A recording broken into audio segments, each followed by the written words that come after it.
Bapak Ibu Saudara, apa kabar? Luar biasa, tidak berasa ya sudah masuk bulan Mei Bapak Ibu Saudara. Tidak berasa sudah mau hampir setengah tahun kita melewati tahun 2026 dan saya percaya Allah itu menunjukkan kasih setianya dalam kehidupan kita semua, amin. Dia masih memelihara kita, dia masih menjaga kita, melindungi kita dan kita percaya dia juga yang menguatkan kita untuk kita bisa melewati, melalui setiap tantangan yang ada dalam kehidupan kita. Amin. Oke Bapak Ibu Saudara, pada hari ini saya akan membawa firman Tuhan yang judulnya kami adalah buatan tanganmu. Jadi Bapak Ibu Saudara, ini adalah akhir dari trilogi, akhir dari seri kami adalah buatan tanganmu. Saya pernah membawa ini, bagian pertama itu di bulan Januari, bagian kedua itu di bulan pertengahan Maret, dan akhirnya di bulan Mei Bapak Ibu Saudara, bagian ketiga kami adalah buatan tanganmu. Trilogi ya, ada 3 nih ceritanya ada 3. Jadi saya akan coba rekap ya Bapak Ibu Saudara. Ya. Saya akan rekap, nah ini. Kami adalah buatan tanganmu. Jadi apa maknanya mengakui dan mengingat bahwa kita itu adalah buatan tangan Allah. Nah ini ada 3 nih Bapak Ibu Saudara. Hal yang pertama itu adalah kita hidup tuh dalam kedaulatan Allah. Nah ini yang saya bawa pada bulan Januari yang lalu. Lalu hal yang kedua adalah hidup dalam visi Allah. Hidup dalam visinya Allah, tujuannya Tuhan. Itu yang saya bawa di bulan Maret. Dan bulan ini kita akan masuk ke dalam poin yang ketiga, yaitu hidup dalam pembentukan Allah. Tadi Bapak Ibu Saudara lihat kan covernya di depan bagaimana tukang periuk itu membentuk bejana. Nah nanti kita akan bahas lebih lanjut di dalam pembahasan berikutnya ya Bapak Ibu Saudara. Nah hidup dalam kedaulatan Allah itu berarti apa? Yang pertama itu adalah bahwa kita percaya Allah itu yang menciptakan saudara dan saya, dan dia memiliki otoritas, kendali penuh atas setiap ciptaannya termasuk saudara dan saya. Itu yang artinya berdaulat. Tadi Pastor Robi juga sempat menyinggung mengenai Allah yang berdaulat Bapak Ibu Saudara. Dia itu bebas melakukan apapun terhadap ciptaannya Bapak Ibu Saudara. Dan apa yang dia lakukan itu pasti akan selalu baik, tidak pernah mencelakakan. Karena sifat Allah, nature Allah itu adalah Allah yang kasih, Allah yang selalu melakukan yang baik dalam kehidupan saudara dan saya ya.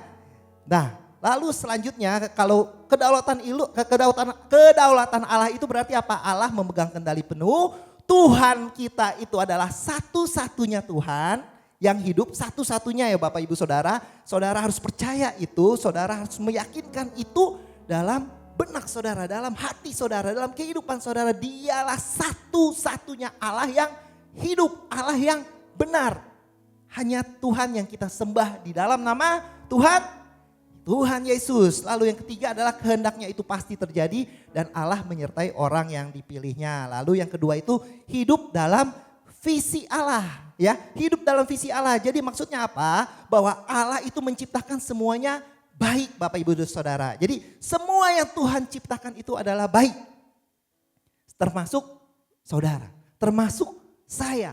Jadi tidak ada yang di sini diciptakan Tuhan tuh secara random, iseng-iseng diciptakan. Enggak, Tuhan itu menciptakan kita tuh dengan hati-hati, dengan penuh kasih. Dia merajut kita sedemikian rupa. Sehingga apa? Sehingga kita bisa memuliakan namanya. Saudara dan saya itu berharga di mata Tuhan. Tuhan, bukan Tuhan, Tuhan ya. Bernilai, kita itu bernilai di mata Tuhan Bapak Ibu Saudara ya. Jadi saudara jangan merasa merendah diri, jangan merasa minder kalau saudara misalkan memiliki suatu kekurangan atau kelemahan. Tidak Bapak Ibu Saudara. Saudara dilahirkan di mana, even di keluarga yang mungkin saudara lihat kurang ideal, tetapi Bapak Ibu Saudara, Tuhan tuh menciptakan saudara itu dengan luar biasa. Ada maksud dan tujuan Tuhan. Itu ada di Kejadian 1 ayat 31 dikatakan maka Allah melihat segala yang dijadikannya itu sungguh amat baik. Sungguh amat baik Bapak Ibu Saudara. Jadi saudara itu dan saya itu diciptakan Tuhan dan Tuhan melihatnya itu sungguh amat baik. Ini luar biasa loh Bapak Ibu Saudara. Ya. Nah ini juga. God made you on purpose for a purpose. Jadi maksudnya pada saat Tuhan menjadikan semua ciptaannya termasuk kita manusia, dia itu menciptakannya dengan penuh niat. Enggak yang sembarangan Bapak Ibu Saudara. Enggak yang iseng-iseng ciptain saya atau ciptain istri saya. Enggak, ada suatu niat, ada suatu tujuan di situ. Luar biasa Bapak Ibu Saudara. Jadi Tuhan menciptakan kita untuk sebuah tujuan. Dan dia menciptakan kita dengan penuh niat. Jadi kita itu spesial, kita itu istimewa di hadapan Tuhan. Kemarin juga dikatakan kita itu tidak perlu diperlakukan spesial atau istimewa untuk merasa diri kita spesial atau istimewa. Kita cukup tahu bahwa Tuhan itu menciptakan kita tuh sedemikian rupa, sedemikian dahsyatnya sehingga kita merasa istimewa. Yang penting apa yang Tuhan pandang kepada kita, apa yang Tuhan katakan terhadap kita, itu yang paling penting Bapak Ibu Saudara. Sungguh amat baik dikatakan itu udah spesial, itu udah istimewa. Jadi gak peduli orang ngomong apa terhadap saudara tentang kehidupan saudara. Tetapi Bapak Ibu Saudara, Tuhan melihatnya saudara dan saya itu spesial. Tapi bukan berarti sikap dan tingkah laku kita itu kita biarkan begitu saja. Kita harus memperbaiki, mencerminkan Kristus di dalam kehidupan kita. Nah, sebelum kita masuk ke poin yang ketiga Bapak Ibu Saudara, ya, mengenai betapa spesialnya saudara dan saya diciptakan Tuhan, saya mau memperlihatkan kepada saudara suatu video. Jadi ini Bapak Ibu Saudara, beberapa minggu yang lalu saya melihat, kalau Bapak Ibu Saudara tahu, ada suatu program dari NASA. NASA itu Badan Antariksanya Amerika Serikat. Mereka itu punya namanya program Artemis the Second, Artemis kedua. Jadi di dalam proyek itu adalah apa? Jadi mereka mengirimkan 4 kru di dalam suatu pesawat ulang-alik ya Bapak Ibu Saudara untuk mengitari bumi. Tujuannya apa? Nanti ke depan mereka mau menempatkan orang untuk berjalan di atas bulan. Jadi mereka yang Artemis 2 itu nanti mengitari bulan, nanti dia balik lagi ke bumi. Ya, ada 4 kru Bapak Ibu Saudara di situ, ya. Jadi mereka untuk mempersiapkan orang berjalan di atas bulan. Berjalan di atas bulan bukan yang mundur-mundur begini Bapak Ibu Saudara, bukan, tapi ini berjalan di atas bulan beneran. Nah, pas di interview Bapak Ibu Saudara, jadi ada kesempatan pas mereka udah di luar angkasa nih 4 orang ini, ada salah satu orang namanya, saya lupa namanya, tapi ada salah satu awak dari pesawat antariksa itu yang bersaksi atau membuat suatu pernyataan, ya saya bilang itu kesaksian Bapak Ibu Saudara, dan itu kesaksiannya itu menjamah saya. Wah, Allah kita luar biasa. Jadi Bapak Ibu Saudara, kita lihat dulu nih ya, videonya singkat saja saya buat, nggak sampai 3 menit, hanya sekitar 2 menitan ya. Kita akan lihat dulu videonya, sebentar saya akan menyingkir sebentar ya Bapak Ibu Saudara ya, sebentar ya. And as you speak, 100 billion galaxies are born.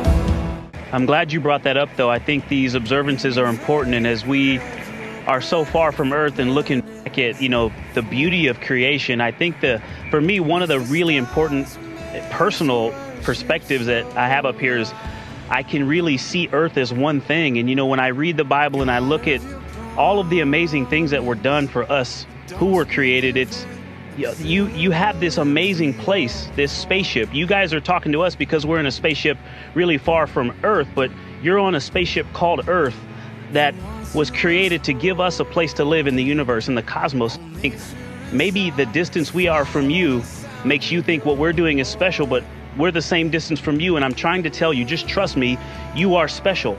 In all of this emptiness, this is a whole bunch of nothing, this thing we call the universe. You have this oasis, this beautiful place that we get to exist together. I think as we go into Easter Sunday, thinking about, all the cultures all around the world, whether you celebrate it or not, whether you believe in God or not, this is an opportunity for us to remember where we are, who we are, and that we are the same thing, and that we got to get through this together. As the stars are made to worship so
Haleluya, beri kemuliaan buat Tuhan. Haleluya.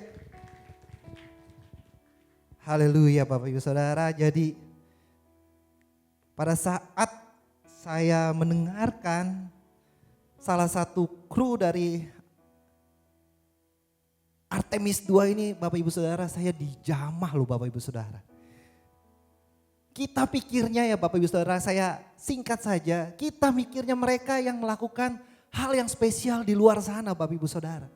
Tetapi kita tidak menyadari bahwa sesungguhnya saudara dan saya yang berada di bumi ini, kita adalah yang spesial. Di tengah-tengah kehampaan luar angkasa, di tengah kegelapan, orang aja gak bisa injak bumi tuh Bapak Ibu Saudara. Di luar angkasa itu orang terbang, floating begitu. Mau melakukan apapun sulit, tetapi kita luar biasa Bapak Ibu Saudara. Karena kebaikan Tuhan kita bisa menginjak bumi Bapak Ibu Saudara. Kita bisa beraktivitas, kita bisa melakukan sesuatu di tengah angkasa semesta yang gelap itu, yang hampa itu, ada tempat di mana kita hidup. Bumi itu luar biasa. Ini kita spesial di mata Tuhan Bapak Ibu Saudara. Amin. Jadi Bapak Ibu Saudara, ingat bahwa kita itu adalah spesial di mata Tuhan. Tuhan telah melakukan hal yang luar biasa Bapak Ibu Saudara. Ada dua hal Bapak Ibu Saudara yang saya mau katakan di sini, yaitu kita itu istimewa dan spesial di mata Tuhan. Kita itu indah di mata Tuhan. Katakan kepada tetanggamu, kamu itu indah loh. Katakan kepada tetangga yang lain, kamu itu spesial loh. Ya, puji Tuhan. Jadi Bapak Ibu Saudara, kita patut mengucap syukur Bapak Ibu Saudara.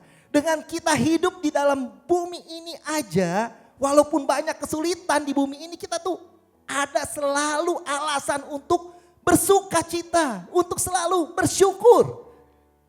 Kita sudah dengar tadi di ibadah 2, bersuka cita, bersyukur. The joy of the Lord is my strength. Sukacita Tuhan itu adalah kekuatan kita. Hati yang penuh dengan ucapan syukur Bapak Ibu Saudara. Bayangkan Bapak Ibu Saudara, di bumi saja udah indah luar biasa. Gimana nanti pada saat kita di surga nanti. Jadi jangan sampai ya karena kita sudah merasakan bumi yang begitu indah, gak mau nih. Maunya di bumi aja gitu, maunya di sini aja. Ada yang lebih indah di sana Bapak Ibu Saudara. Jadi tetap semangat dalam perjalanan iman kita di dalam Tuhan. Jangan terikat dengan hal-hal yang berasal daripada dunia ini Bapak Ibu Saudara. Haleluya. Dan hal yang kedua yang mau saya katakan, bahwa semua yang Tuhan ciptakan itu untuk membawa kemuliaan bagi nama Tuhan. Gunung, tadi kan dikatakan gunung, angin, lautan, bumi ini semuanya itu Tuhan ciptakan untuk menunjukkan kebesarannya Dia. Untuk menunjukkan kemuliaannya Dia Bapak Ibu Saudara. Termasuk siapa? Termasuk kita. Termasuk kita. Termasuk saudara dan saya. Tadi lirik lagunya dikatakan, oh kalau angin aja nurut sama perintah Tuhan disuruh kemana, masa kita enggak gitu loh ceritanya. Masa kita kalah sama angin gitu kan. Inilah masalah kita sebagai manusia yang diberi kebebasan, diberi kehendak bebas. Saya nggak akan sampai ke sana, saya akan baca dulu di Kolose 1 ayat 16 sampai dengan 17. Demikian firman Tuhan. Karena di dalam Dialah telah diciptakan segala sesuatu yang ada di surga dan yang ada di bumi, yang kelihatan dan yang tidak kelihatan, baik singgasana maupun kerajaan, baik pemerintah maupun penguasa, segala sesuatu diciptakan oleh Dia dan untuk Dia. Ia ada terlebih dahulu dari segala sesuatu dan segala sesuatu ada di dalam Dia. Jadi Bapak Ibu Saudara, semua diciptakan oleh siapa? Oleh Allah, oleh Tuhan. Dan untuk siapa? Dan untuk Dia. Kehidupan saudara dan saya itu untuk memuliakan nama Dia. Terkadang kita melihat tetangga kita ini jelek banget sih. Aduh gue gak bisa lah ngelihat muka dia gitu. Tetapi saudara dan saya harus ingat bahwa Tuhan telah menciptakan tetangga saudara itu untuk kemuliaan Dia. Mungkin pada saat ini dia belum bisa mencerminkan Kristus, mencerminkan Tuhan. Tetapi kita harus tetap melihat dia sebagaimana Tuhan melihat. Kita harus bisa melihat dia sebagaimana Tuhan melihat tetangga kita, Bapak Ibu Saudara. Penuh kasih, compassion, belas kasihan Bapak Ibu Saudara. Ya. Haleluya. Dan di Yesaya 43 ayat 7 dikatakan, semua orang yang disebutkan dengan namaku yang kuciptakan untuk kemuliaanku, yang kubentuk dan yang juga kujadikan. Ya. Jadi semuanya itu untuk kemuliaan Tuhan. Nah masalahnya Bapak Ibu Saudara, manusia mau mencerminkan kemuliaan Tuhan itu selalu terhalang dengan namanya apa? Dosa Bapak Ibu Saudara. Dosa. Makanya Bapak Ibu Saudara apa? Tuhan Yesus datang untuk apa? Untuk menyelamatkan kita, untuk menebus kita, untuk membuat kita menjadi suatu ciptaan yang baru. Sehingga kita bisa dimampukan untuk kita memuliakan Tuhan. Jadi Bapak Ibu Saudara, pada saat kita mau memuliakan Tuhan, pada saat kita mau mengagungkan nama Tuhan melalui kehidupan kita, kita tidak bisa menggunakan kekuatan kita sendiri Bapak Ibu Saudara. Kita harus apa? Kita harus mengandalkan Tuhan. Anugerahnya kita harus dekat kepada Tuhan Bapak Ibu Saudara. Supaya apa? Kemuliaan Tuhan itu terpancar melalui kehidupan kita. Ini hal yang sangat penting dan jangan kita lupakan. Selama kita hidup, tujuan saudara dan saya itu adalah untuk memasyurkan nama Tuhan. Kita harus dibentuk Bapak Ibu Saudara, dibentuk oleh Tuhan. Haleluya. Jadi pada saat kita menerima Yesus sebagai Tuhan dan Juru Selamat, kita adalah ciptaan yang baru. Tetapi tidak berhenti sampai di situ. Tidak berhenti sampai di situ, tetapi ada suatu proses. Proses yang akan terus berlanjut sampai kita nanti menghembuskan nafas kita yang terakhir. Proses yang harus kita lewati bersama-sama dengan Tuhan. Jangan kita menyerah, jangan kita berhenti. Mungkin ada dari saudara yang sulit untuk memberhentikan kebiasaan-kebiasaan yang buruk. Atau saudara merasa, aduh ini kelemahan saya begini. Saya menyerah, mungkin saya diciptakan seperti ini. Enggak Bapak Ibu Saudara. Yang saudara dan saya harus lakukan adalah kita datang kepada Tuhan. Biar kasihnya melingkupi kita. Dia yang akan memberikan kepada kita kekuatan. Supaya kita bisa terus memuliakan nama Tuhan. Filipi 1 ayat 16 Bapak Ibu Saudara di sini dikatakan. Akan hal ini aku yakin sepenuhnya yaitu Allah yang memulai pekerjaan baik ya. Dia pada saat menciptakan saudara dan saya itu memulai pekerjaan yang baik. Di mana kamu akan meneruskannya sampai pada akhirnya pada hari Kristus Yesus. Jadi pada saat juga Yesus mati di atas kayu salib untuk menebus kita. Sehingga kita menjadi suatu ciptaan yang baru. Ya, itu Allah memulai pekerjaan yang baik dan akan meneruskannya. Terus Bapak Ibu Saudara. Jadi jangan menyerah. Jangan menyerah. Amin. Katakan kepada tetanggamu, jangan menyerah. Ya, haleluya. Jadi pembentukan Allah itu selalu terjadi karena kita adalah manusia yang tidak sempurna. Kesempurnaan hanya milik siapa? Tuhan, haleluya. Ya, jadi Bapak Ibu Saudara, pembentukan itu selalu harus kita kita terima. Pembentukan Allah itu harus kita terima karena kita adalah manusia yang tidak sempurna. Jadi hidup dalam pembentukan Allah itu adalah hal yang sangat penting. Kenapa Allah membentuk kita? Karena apa? Supaya kita bisa terus memberitakan kemasyuran Allah. Supaya kita terus bisa memancarkan kemuliaan Allah melalui kehidupan kita, melalui perkataan kita, melalui sikap kita, tindakan kita, apapun itu Bapak Ibu Saudara. Dia mau kita memberitakan kemasyurannya. Yesaya 43 ayat 21 mengatakan, umat yang telah kubentuk bagiku akan memberitakan kemasyuranku. Kemasyurannya Tuhan. Pada saat kita mau rela dibentuk oleh Tuhan, itu adalah suatu kesempatan untuk kita bisa melihat Allah yang hidup membentuk kita Bapak Ibu Saudara. Kita bisa melihat, oh sungguh Allahku itu Allah yang hidup. Sehingga apa? Dia mau membentuk saya. Banyak momen dalam kehidupan saudara dan saya, kita bisa melihat karya Allah, tangan Allah yang luar biasa yang membentuk kita. Yang sering kali pada saat kita hidup dengan kekuatan kita sendiri, tiba-tiba kita mengalami suatu masalah. Di situ kita berserah kepada Tuhan dan kita melihat tangannya yang memulihkan kita, yang menguatkan kita kembali, yang memberikan kepada kita pengharapan Bapak Ibu Saudara. Jadi Bapak Ibu Saudara ingat, kita hidup bukan untuk kemasyuran nama kita, tetapi kemasyuran nama siapa? Nama Tuhan. Ya, jangan sampai kalau kita udah terkenal gitu ya, kita lupa tentang Tuhan. Tapi ada juga Bapak Ibu Saudara, orang yang terkenal dalam speech-nya ya Bapak Ibu Saudara, terima kasih buat Tuhan Yesus, terima kasih buat anugerahnya saya bisa menang ini, bisa menang itu. Tetapi hidupnya Bapak Ibu Saudara tidak mencerminkan Tuhan sama sekali. Itu yang agak-agak sulit ya Bapak Ibu Saudara untuk diterima, termasuk setiap orang yang ada di atas ini Bapak Ibu Saudara. Itu sangat sulit Bapak Ibu Saudara. Karena apa? Kita sudah memberitakan Tuhan tapi hidup kita tidak selaras dengan apa yang ada di firman Tuhan. Orang mulai menilai, orang mulai dia aja begitu. Nah gitu kan. Ya curhatnya sampai situ aja Bapak Ibu Saudara ya. Jadi Bapak Ibu Saudara ingat masyurkan nama Tuhan.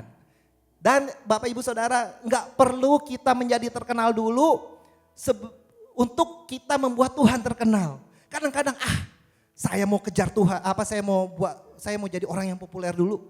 Saya mau menghasilkan uang banyak dulu, mau memiliki ini itu sehingga banyak orang yang ikutin saya supaya saya nanti bisa membawa pengaruh buat mereka. Enggak.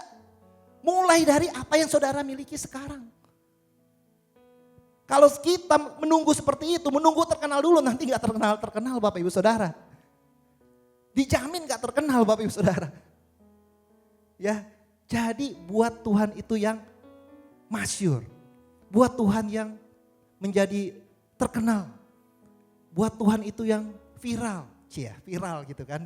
Sosial media di mana viral biar kita bisa melihat kebaikan Tuhan, kasih Tuhan. Apa yang Tuhan ciptakan tadi. Itu sebenarnya adalah suatu gambaran, suatu hal yang bisa menunjukkan kebesaran Tuhan. Kasihnya Tuhan, kemuliaan Tuhan. Bapak Ibu Saudara kalau bukan ada waktu. Saya dorong Bapak Ibu Saudara baca Mazmur 104 Bapak Ibu Saudara. Itu luar biasa. Tentang bagaimana Tuhan menunjukkan kebesarannya melalui ciptaannya. Ini luar biasa Mazmur 104. Saya tidak akan baca Bapak Ibu Saudara soalnya banyak banget ayatnya. Tapi mari Bapak Ibu Saudara ingat. Mazmur 104 ya, dibaca nanti kalau udah pulang di rumah malam atau besok pagi gitu kan. Baca Mazmur 104 itu luar biasa. Tuhan kita itu Allah yang besar, amin. Ya, jadi jangan kita menolak pembentukannya Tuhan.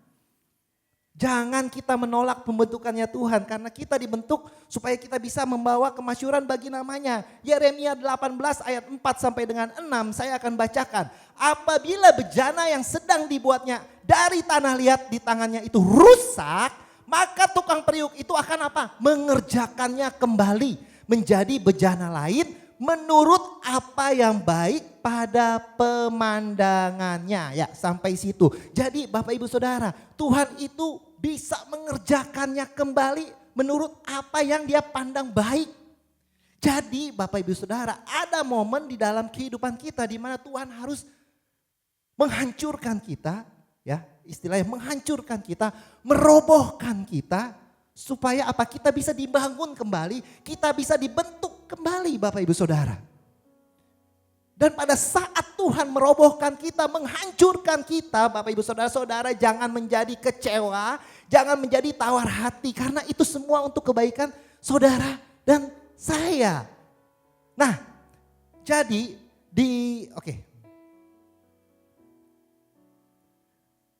Nah, jika Allah harus menghancurkan, merombak, merobohkan dan meruntuhkan itu dilakukan karena Dia mengasihi saudara dan saya supaya kita bisa dibangun kembali dalam keadaan yang baik supaya kita bisa menjadi bejana yang membawa kemuliaan bagi namanya. Kenapa kita harus dibentuk Bapak Ibu Saudara? Dibentuk kembali, dikerjakan kembali karena apa? Kita suka keras kepala. Kita suka pikirnya kita tahu apa yang terbaik. Kita lakukan apa yang kita mau lakukan. Kita nggak peduli lagi sama Tuhan, kita melupakan Tuhan. Dan yang paling parahnya lagi, seringkali kita tidak menyadari hal itu Bapak Ibu Saudara.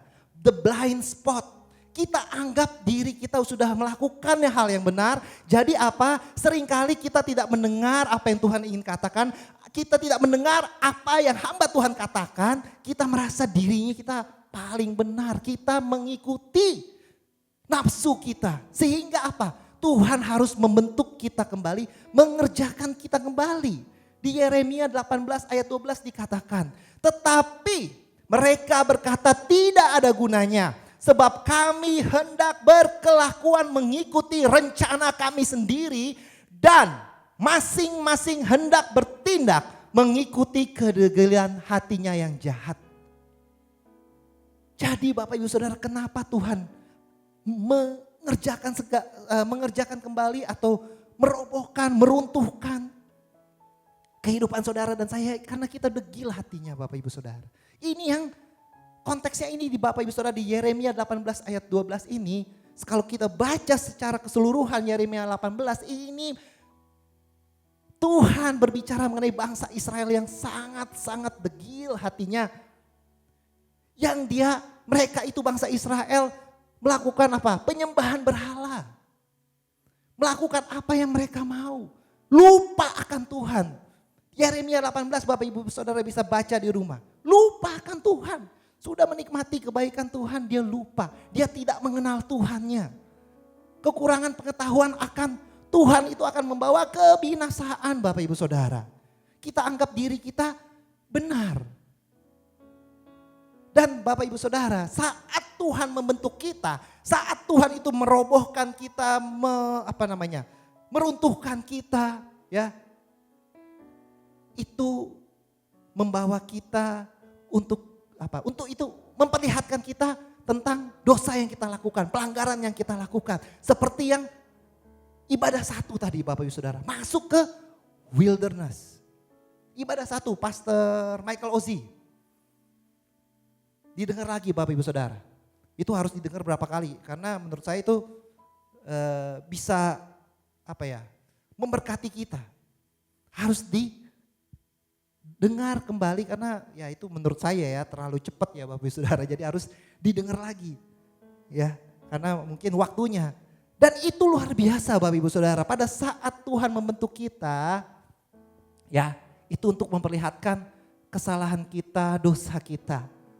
The blind spot. Oh Tuhan, selama ini saya mengandalkan kekuatan saya sendiri. Oh ternyata saya ini salah Bapak Ibu Saudara. Dan pada saat Tuhan membentuk kita, jangan saudara dan saya mengeraskan hati. Jangan merendahkan hati kita. Kita mau diubahkan Tuhan, ampuni. Jangan malah, ya emang gue begini. Kayak tadi Yeremia 18 ayat 12. Kami hendak berkelakuan mengikuti rencana kami, bus. Dan tahu nggak Bapak Ibu Saudara, pada saat kita seperti ini, Tuhan bilang itu ngeri Bapak Ibu Saudara, ngeri. Saya akan lanjutkan nih ya Bapak Ibu Saudara. Sebab itu beginilah firman Tuhan, cobalah tanyakan di kalangan bangsa-bangsa, siapakah yang telah mendengar hal seperti ini? Anak darah Israel telah melakukan hal-hal yang sangat ngeri. Ngeri Bapak Ibu Saudara. Kenapa Tuhan bilang ngeri? Karena kesudahannya Tuhan bisa ngelihat itu akan ada kebinasaan. Mungkin ya Pak Apin sering ngomong ngeri, mengerikan. Ya ini kali Bapak Ibu Saudara terinspirasi akan hal ini. Jadi kalau Bapak Ibu Saudara dan saya hidup suka-sukanya kita, hidup suka-sukanya keinginan kita, mengerikan. Katakan mengerikan. Ngeri Bapak Ibu Saudara. Dan kalau udah dibilangin nurut, taat. Amin. Amin. Haleluya.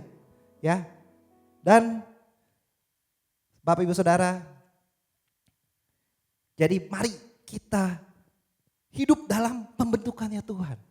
Tuhan itu sebenarnya nggak perlu membuat kita jadi terlalu terperosok gitu kan. Jatuh kalau kita taat. Kalau kita mau dibentuk.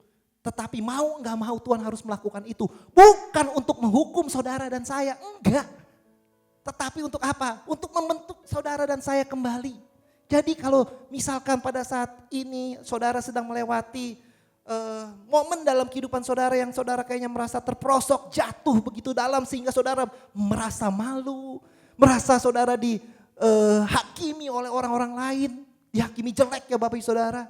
Saudara dengar baik, Tuhan tetap mengasihi saudara dan saya. Dan saudara tetap bisa memuliakan nama Tuhan. Tuhan masih memberikan kesempatan asalkan kita merendahkan hati kita mau dibentuk oleh Tuhan.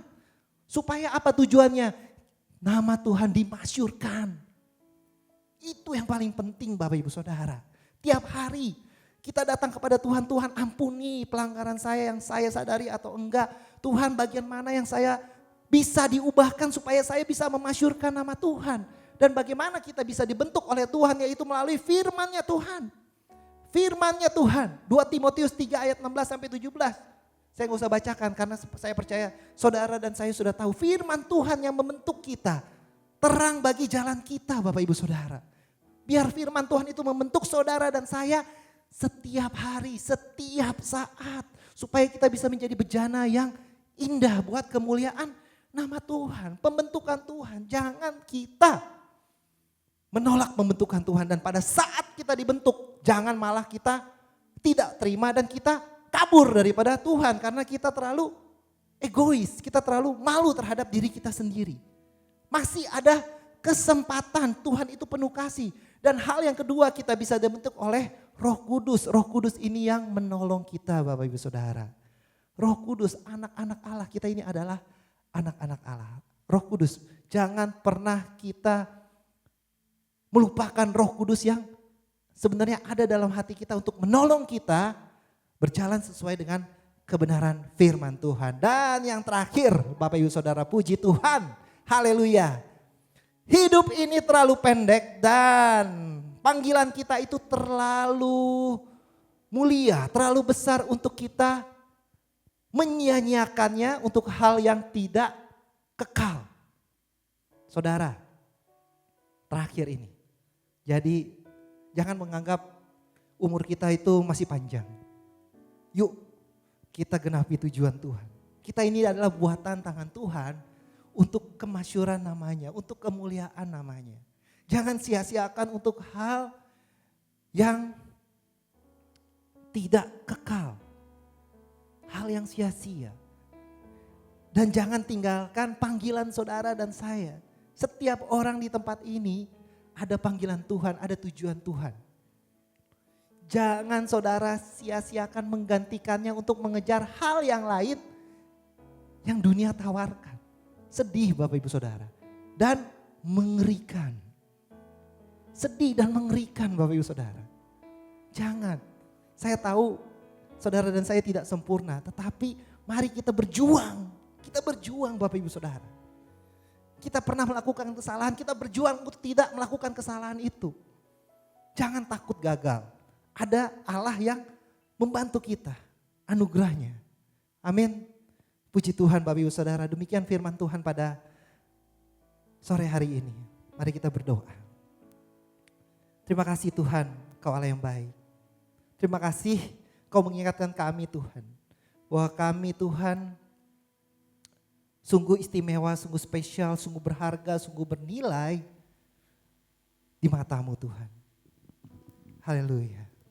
Biar kami Tuhan menjadi bejana yang senantiasa mau dibentuk. Kami mau merendahkan hati kami senantiasa. Lemah lembutkan hati kami Tuhan sehingga kami bisa dibentuk Tuhan oleh firman-Mu, oleh Roh Kudus-Mu Tuhan. Dan kami tidak menjadi orang anak-anak-Mu Tuhan yang bebal hatinya. Kami tidak menjadi anak-anak-Mu Tuhan yang mengeraskan hati kami untuk mengejar hal-hal yang tidak kekal. Ampuni Tuhan setiap pelanggaran kami, setiap dosa kami Tuhan. Terima kasih Tuhan. Biar setiap benih firman-Mu Tuhan, pada sore hari ini Tuhan boleh tertanam Tuhan dalam setiap hati, setiap jemaat-Mu Tuhan di tempat ini. Hamba-Mu berdoa biar Roh Kudus-Mu terus bekerja, Roh Kudus-Mu terus mengalir dalam hati mereka, menguatkan mereka Tuhan. Sehingga Tuhan mereka Tuhan bisa menggenapi panggilan-Mu dan tujuan-Mu Tuhan dalam kehidupan mereka. Dan pada saat ini Tuhan, biar berkat-Mu Tuhan juga terus mengalir dalam kehidupan mereka. Apapun yang tangan mereka kerjakan, Engkau buat berhasil. Dan setiap orang yang datang Tuhan dengan beban berat, Engkau beri kelegaan. Setiap orang Tuhan yang sedang menghadapi masalah, Tuhan Engkau berikan jalan keluar. Dan pada saat ini Tuhan, hamba-Mu berdoa biar kasih daripada Allah Bapa, damai sejahtera daripada Tuhan Yesus Kristus, dan persekutuan yang manis dengan Roh Kudus senantiasa menyertai kehidupan mereka mulai hari ini sampai Maranatha Tuhan Yesus datang kedua kali. Tuhan Yesus memberkati kita semua di dalam nama Tuhan Yesus. Setiap kita yang percaya sama-sama katakan amin. Beri kemuliaan bagi Tuhan. Puji Tuhan, haleluya. Ibadah telah selesai. Tuhan Yesus memberkati, haleluya. Shalom saudara sekalian, terima kasih telah bergabung bersama dengan kami. Kami percaya saudara diberkati dengan firman Tuhan yang baru saja disampaikan. Saat ini jika saudara ingin memberikan persembahan, saudara dapat transfer ke rekening gereja yang tertera di layar kaca saudara. Juga tersedia nomor rekening yang khusus untuk mendukung pelayanan misi. Melalui website, YouTube, dan Facebook kami, saudara dapat mendengarkan ayat-ayat Alkitab khusus mengenai kesembuhan yang dibacakan dalam bahasa yang bisa saudara pilih. Dan saat ini sudah tersedia dalam bahasa Indonesia, Inggris, Hindi, dan Mandarin. Bagi para lansia, kami mengadakan pertemuan khusus untuk Bapak dan Ibu setiap bulan di minggu keempat pada hari Senin pukul 6 sore melalui aplikasi Zoom. ID Zoom dan password ditampilkan di layar saudara. Komunitas WOW, Women of Word, komunitas pemberdayaan kaum wanita untuk terus diperlengkapi dan diurapi menjadi seperti yang Tuhan kehendaki. Komunitas WOW akan ditayangkan setiap hari Rabu pada pukul 7 malam melalui YouTube. Dan saat ini diperuntukkan bagi semua kaum wanita yang berusia 18 tahun ke atas. Komunitas WOW juga mengadakan doa bersama setiap hari Senin, Rabu, dan Jumat pukul 5 pagi melalui aplikasi Zoom. Untuk informasi apapun yang saudara perlukan berkaitan dengan pelayanan gereja kami, silakan kunjungi website kami www.sifds.org. Terima kasih, Tuhan Yesus memberkati.